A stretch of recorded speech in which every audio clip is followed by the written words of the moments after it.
Salut à tous, c'est Omar de Frandroid. On a récemment eu l'occasion de tester le OnePlus 3T et on s'est dit qu'il serait intéressant de le soumettre à l'exercice du speed test.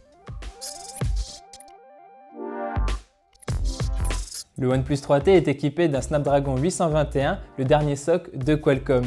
Pour ce speed test, on l'a opposé au Galaxy S7 Edge. Alors pourquoi avoir choisi encore une fois un smartphone de Samsung? Eh bien tout simplement parce que pour 2016, on estime qu'il s'agit de la référence en termes de performance. Pour rappel, ce dernier est équipé d'un Exynos 8890. Pour ce speed test, on a lancé sur chacun des smartphones une quinzaine d'applications et on a fait ça 2 fois. Le premier cycle permet de mesurer le temps d'ouverture des applications, tandis que le deuxième permet d'observer comment chaque système gère sa mémoire vive. Alors c'est parti. On précise que la vitesse des images à l'écran a été multipliée par 2.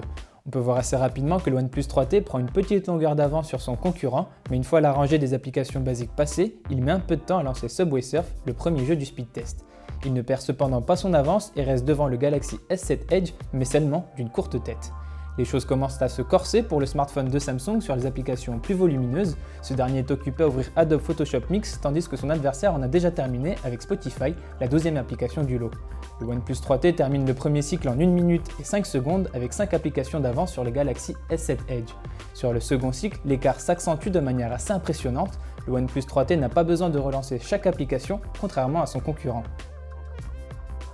Précisons aussi que le OnePlus 3T a 6 Go de RAM contre 4 Go pour son adversaire. Mais sur une quinzaine d'applications seulement, cette différence ne suffit pas à expliquer ces écarts de temps entre les deux smartphones. D'autant plus que, comme on avait pu le voir avec le Huawei Mate 9, des terminaux avec 4 Go de RAM sont capables de s'en sortir parfaitement sur ce speed test. Et alors que le OnePlus 3T a achevé le second cycle en seulement 34 secondes, le Galaxy S7 Edge est très loin derrière et commence tout juste à s'attaquer à la dernière rangée d'applications.